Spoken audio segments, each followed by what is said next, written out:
मन्नत ने मल्ला को जोरदार थप्पड़ मारा। दुआ के गालों में बम रखने और यूवी को भड़काने के पीछे मल्ला का ही हाथ था। आखिरकार मन्नत ने मल्ला को एक्सपोज कर दिया। आने वाला ट्विस्ट बेहद जबरदस्त और धमाकेदार होने वाला है।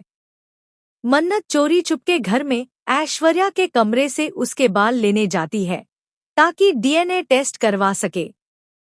वहीं दूसरी ओर कुकिंग कंपटीशन शुरू हो चुका होता है और दुआ बहुत ही स्वादिष्ट खाना बना रही होती है। तभी मल्ला यूवी को याद दिलाती है कि उसे क्या करना है। यूवी छुपाकर क्रैकर्स दुआ के किचन स्टेशन के पास रख देता है, जहां वह खाना बना रही होती है। जैसे ही खाना पकने लगता है, अचानक जोरदार धमाका हो जाता है। शुक्र है कि दुआ को कुछ नहीं होता, क्योंकि बंटी समय रहते उसे बचा लेता है। बंटी दुआ का बहुत अच्छा दोस्त है और उसने मन्नत से वादा किया था कि वह दुआ को कुछ नहीं होने देगा। इस हादसे से विक्रांत और मन्नत दोनों ही शॉक में आ जाते हैं। बंटी को चोट लग जाती है, जिसे देखकर मन्नत का गुस्सा भड़क उठता है। मन्नत विक्रांत पर नाराज होती है और कहती है कि उनके होते हुए यहाँ सुरक्षा नाम की कोई चीज नहीं है। अगर उनकी बेटी को कुछ हो जाता तो? इस पर बात को घुमाने की कोशिश होती है, लेकिन माहौल तनावपूर्ण बना रहता है।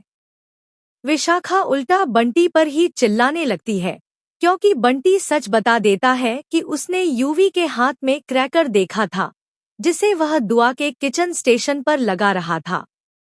मन्नत विशाखा को डांटती है और कहती है कि बच्चे को चोट लगी है और आप उसे ही डांट रही हैं। दोनों के बीच बहस शुरू हो जाती है, लेकिन विक्रांत अपनी मां को शांत करवाता है। तभी यूवी डर जाता है और कबूल कर लेता है कि उसने ही यह सब किया, हालांकि वह कहता है कि उससे गलती हो गई। मन्नत समझ जाती है कि यूवी अकेले इतना बड़ा काम नहीं कर सकता, कोई उसे भड़का रहा है और वह कोई और नहीं बल्कि मल्ला है।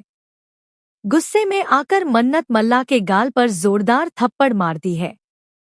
मन्नत को अब साफ समझ आ चुका है कि पहले ये लोग उसे नुकसान पहुंचाते थे और अब उसकी बेटी दुआ को निशाना बना रहे हैं। इसलिए इस बार मन्नत किसी को नहीं छोड़ेगी।